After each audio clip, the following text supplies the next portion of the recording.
When the palace gates shut that night, no one inside knew the conversation would reshape the monarchy forever. But behind the gilded walls, King Charles uttered the words no one thought they'd hear. "My life is over." The corridors of Buckingham Palace had never felt so suffocating, the air thick with unspoken truths, and the weight of history pressing in from every side. For weeks, his absence from the public eye had stirred speculation. Quiet murmurs in the press, whispers in diplomatic circles, and sharp questions from those who had seen his once energetic stride slow into something more labored. The man who had waited longer than any sovereign in British history to ascend the throne now looked like he was carrying a burden that was far heavier than any crown. That evening, after the last advisor had departed, and the grand reception rooms fell into an almost reverent silence, Charles retreated to his private study. It was here, away from the cameras and the formalities, that his gaunt reflection in the window seemed to stare back at him with a question he no longer knew how to answer. The toll was visible: hollowed cheeks, a stiffness in his movements, a pallor that no amount of royal poise could disguise. The monarch, who had once seemed unshakable, now appeared as though every step in his role was an uphill climb. In the shadows just beyond the door, his private aide lingered, summoned earlier for an unspecified discussion. Through the thick oak panels, faint sounds emerged, measured pacing across the carpet. Then the low, deliberate murmur of a man rehearsing words he had clearly turned over in his mind for far too long. "It's time. I cannot. They must take over."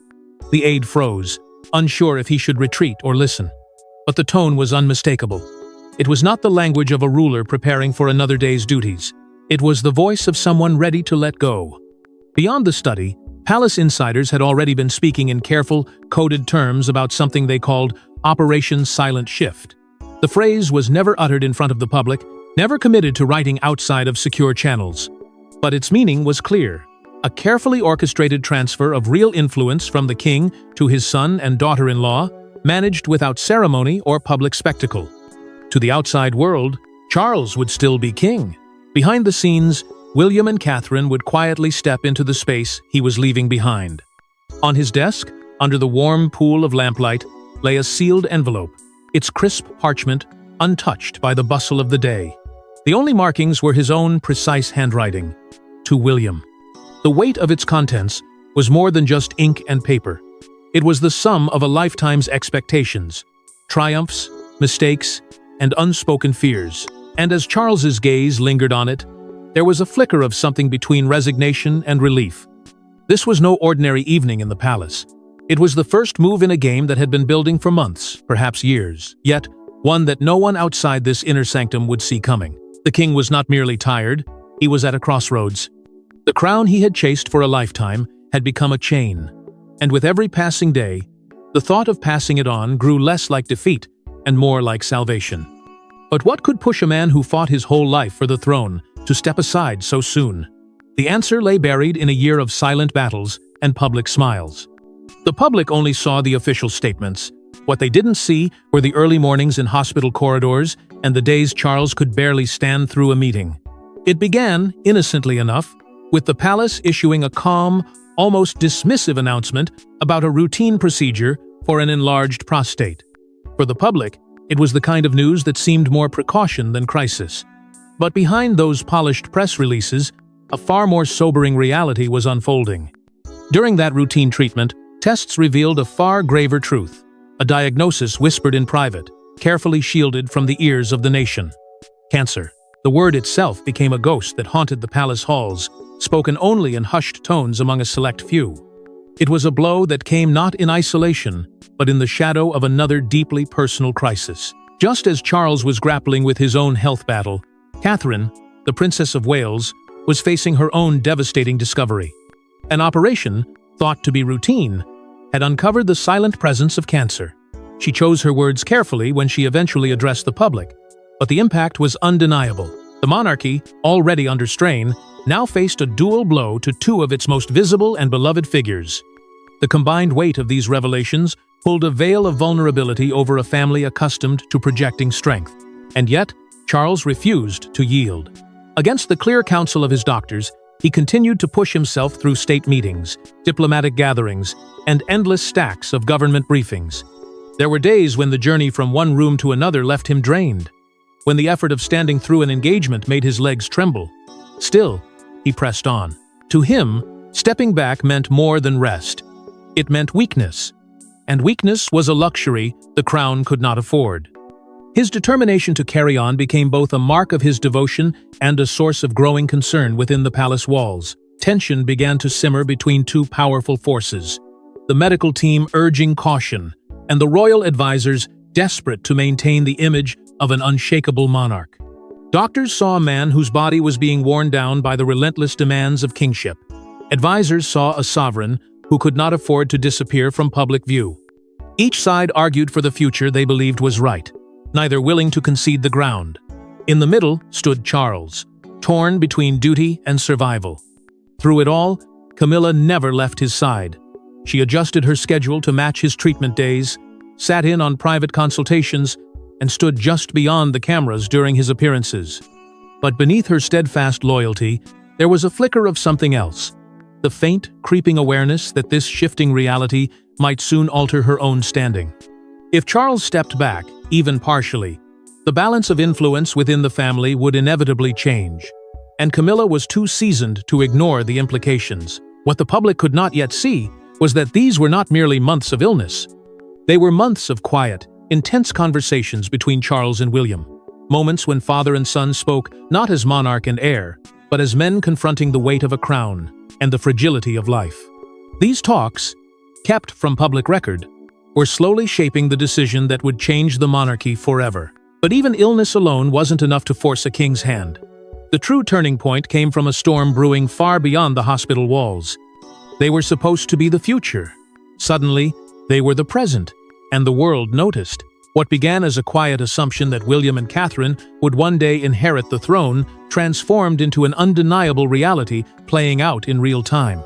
Charles's absences, once rare, became longer and more frequent, and in the spaces he left behind, the Prince and Princess of Wales stepped forward. Their presence was no longer symbolic. It was essential. Engagements once led by the king now saw William shaking hands with dignitaries, Catherine listening intently to community leaders, and together they began to embody the monarchy's beating heart in a way that felt both familiar and startlingly new. Crowds began to swell wherever they appeared. State visits that once drew polite attendance now burst into moments of genuine excitement. William's handshakes lasted a little longer, his eye contact a little more direct, as though he knew each person in the crowd had been waiting for this shift. Catherine's grace worked like a magnet. People leaned in to catch her words, her calm demeanor making her more than a princess in title. She became a figure of trust. Soon, whispers turned into headlines. "The Wales era has begun," proclaimed one paper, the phrase repeated on airwaves and across social media feeds. William's role expanded in ways few had anticipated. He was no longer merely attending state events. He was chairing them. In high-stakes diplomatic meetings, his tone was measured yet decisive, earning the kind of respect that could not be inherited but had to be earned. His speeches began to carry weight beyond ceremony, his words shaping discussions on climate policy, mental health initiatives, and international cooperation. Behind the scenes, ministers and ambassadors quietly admitted they were as likely to seek William's counsel as they were the king's. Meanwhile, Catherine's influence surged in a way that was both subtle and impossible to ignore. Her charitable work broadened, not just in scope, but in authority. She began joining policy briefings, offering insight that bridged public sentiment with the rigid structures of governance. Brands and businesses sought her patronage, knowing her endorsement could breathe new life into their causes. Her presence in meetings that were once the sole domain of the king or senior statesman signaled a deliberate, calculated expansion of her role. This rise, however, was not without contrast, and the contrast was most apparent in Camilla. While she remained loyal and dutiful beside Charles, her approach was quieter, more restrained, lacking the natural magnetism that William and Catherine seemed to wield effortlessly. The public's gaze drifted away from her, not out of malice, but because a younger, fresher vision of royalty was capturing their attention. And in the monarchy, attention is not just vanity, it is influence. With each passing month, the narrative shifted. The nation began to see less of a waiting heir and his wife, and more of an acting sovereign pair, quietly but firmly shaping the monarchy's future before it had been officially handed to them. Popularity is power in the modern monarchy, and the more they gained, the more the foundations beneath Charles began to crack. One night, Charles summoned his son and daughter-in-law to a private room. No staff, no courtiers, just family and the truth. It was not an evening of formal announcements or ceremonial grandeur, but of raw, unvarnished honesty. The king's voice, usually measured and deliberate, carried a weight that made the silence in the room feel almost unbearable. He spoke first of his exhaustion, not in vague terms, but with the bluntness of a man who had reached the end of his endurance. Every day, every public duty, every signature on a state document felt heavier than the last. His body ached, his mind carried the unrelenting demands of the crown, and though he had worn it for only a short time, the weight was already carving deep lines into his spirit. He confessed a fear that had been haunting him for months, the fear of being remembered as a weak king, a monarch who had waited decades for the role only to falter when it mattered most. History, he said, was merciless. It would not care for excuses or for the private battles no one else saw. It would remember only whether he had stood tall or collapsed under the weight of expectation. And it was this thought, more than illness or fatigue, that had begun to erode his resolve. Then came the moment that caught William and Catherine off guard. Charles turned his gaze to his daughter-in-law, his tone softening.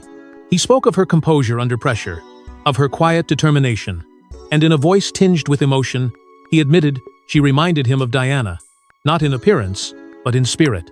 The same resilience, the same ability to command trust without demanding it, the same gift of making people feel seen, no matter their place in the world. For Charles, it was both a compliment and a passing of recognition.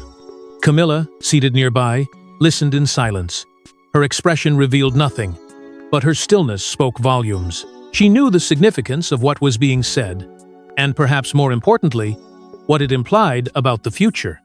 The air between them all felt fragile, as though one wrong word could tip the moment into confrontation. William, ever loyal, tried to resist the shift he could feel unfolding. He insisted he wasn't ready, that the time hadn't come. But Charles didn't flinch. He told his son the truth. He had been circling for months. Readiness was not a feeling. It was a necessity. And William was already ready, whether he believed it or not. The decision, Charles made clear, was not about desire. It was about duty. In that room, without proclamation or public decree, the course of the monarchy subtly but irrevocably changed. Charles declared that from this day forward, William and Catherine would be the active face of the crown, the ones who would carry its image, its responsibilities, and its legacy into the future. It was a decision made in private, but destined to be felt in every corner of the kingdom. But as Charles handed over the reins in spirit, another figure in the palace felt her own future slipping away. For Camilla, it wasn't just about titles. It was about a lifetime spent fighting to be accepted and feeling it all unravel in a single night. She had endured years of whispers, relentless comparisons, and a public that had once refused to see her as anything but the villain in someone else's love story. From the shadows of scandal to the gilded seat beside the king, her journey had been one of quiet resilience. She had learned to smile through the glares, to hold her head high while being dissected by tabloids, and to wait patiently for the day when the world would finally see her as more than just the other woman. And for a brief, golden stretch of time, it seemed that day had arrived. She was queen. She had, at last, stepped out from under Diana's shadow, or so she thought. But the rise of Catherine reopened wounds Camilla had long tried to bury. The public adored the Princess of Wales in a way that felt both effortless and absolute. Every smile, every gesture, every appearance was met with admiration.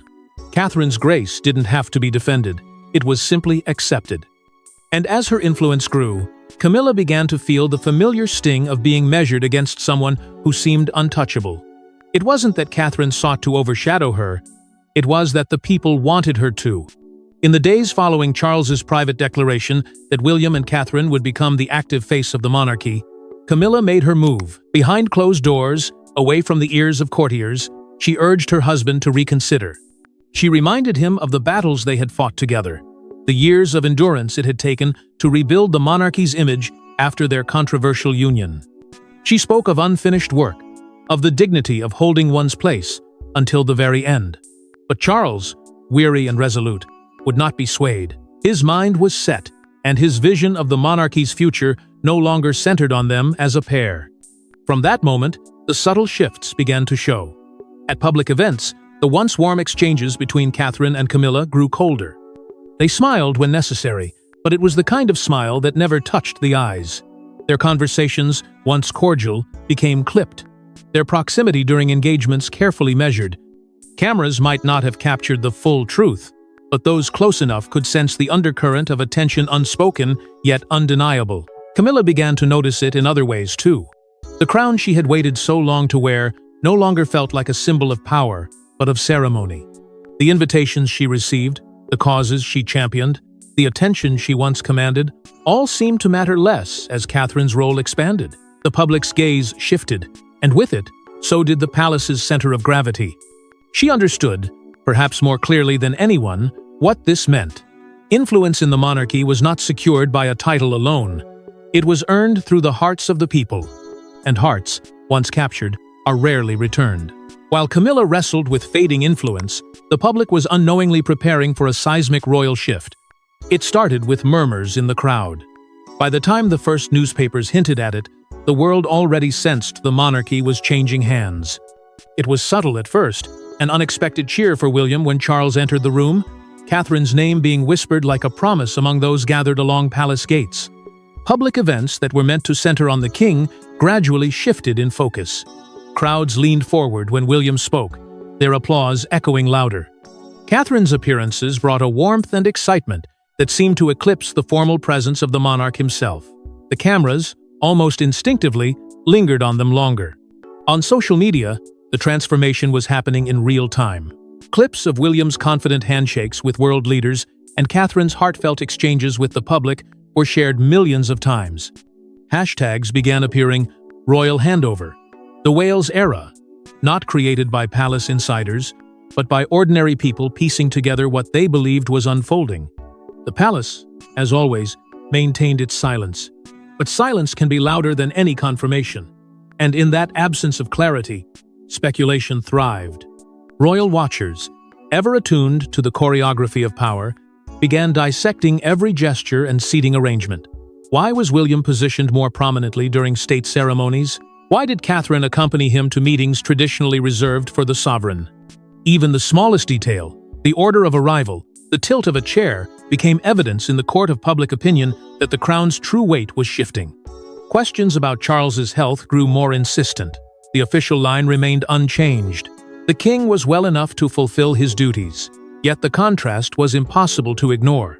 William moved with energy and purpose. Catherine spoke with composure and conviction, while Charles's appearances seemed fewer, shorter, and more restrained. The public could sense the gap widening, and many began to ask not if the handover was coming, but whether it had already begun.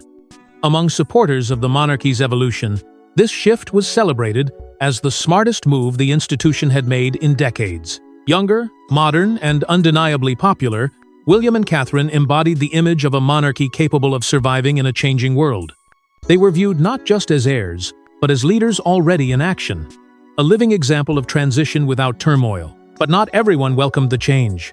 Older loyalists, who had stood through decades of royal tradition, felt the pace was too quick, the decision too sudden.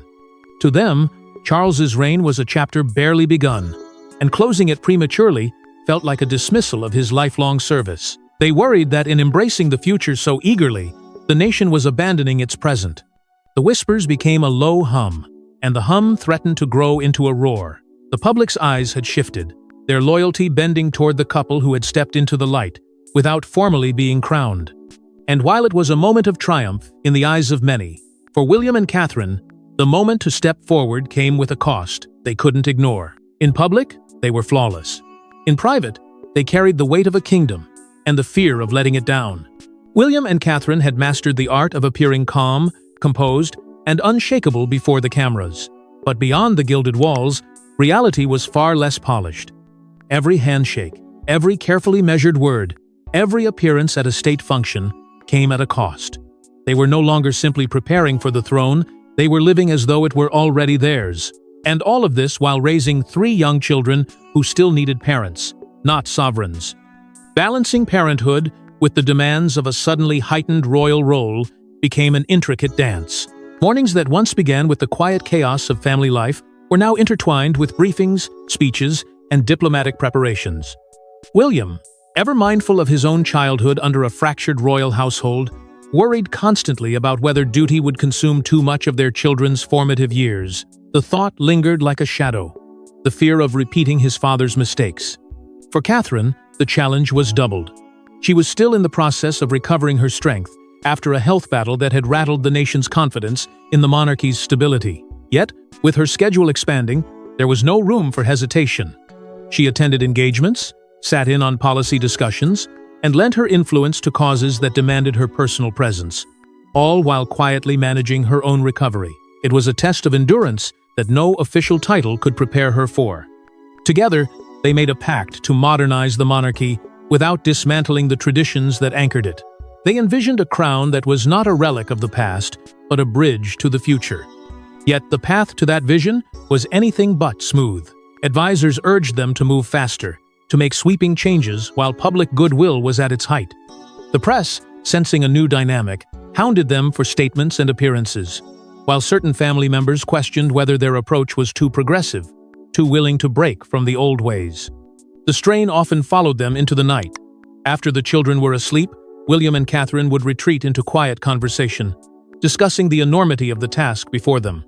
They weighed every decision carefully, which traditions could be softened, which must remain untouched, and how to carry the trust of millions without being crushed by it.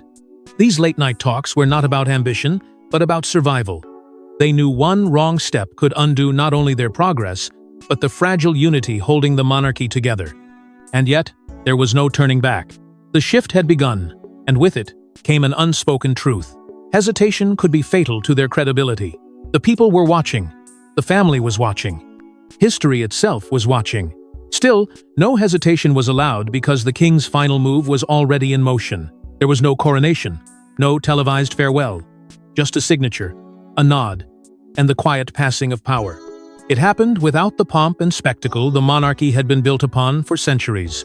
A transition so subtle that most of the nation didn't even realize it had taken place. Charles did not step to a podium or address the people. There were no grand proclamations, no ceremonial abdication. Instead, the change came quietly, in a private chamber where ink met parchment, and a king relinquished the weight he had carried for far too short a time. From that moment, William and Catherine began presiding over key state ceremonies with an authority that was unmistakable. They hosted dignitaries, led military commemorations, and stood at the center of diplomatic negotiations. The world watched as they moved in perfect rhythm, William projecting steady strength, Catherine offering warmth and precision. In the eyes of the public, they were already king and queen, and the absence of Charles at events that once bore his presence only reinforced the truth. Meanwhile, the former center of the monarchy retreated. Charles withdrew to a private estate, far from the constant scrutiny of London, dedicating himself to personal passions that had long been overshadowed by the crown. Gardens were tended, books read, and causes close to his heart received his full attention. He no longer felt the pressing need to embody the nation's figurehead. He was free to be simply a man, no longer trapped entirely within the role of monarch. Behind the scenes, the shift in power was absolute. Advisors, ministers, and palace staff no longer sought Charles's approval on the matters that once crossed his desk. Those decisions now rested in William's hands. The machinery of the monarchy, vast and intricate, adjusted itself without fanfare. Every letter, every decree, every state paper was now routed toward the new focal point of authority.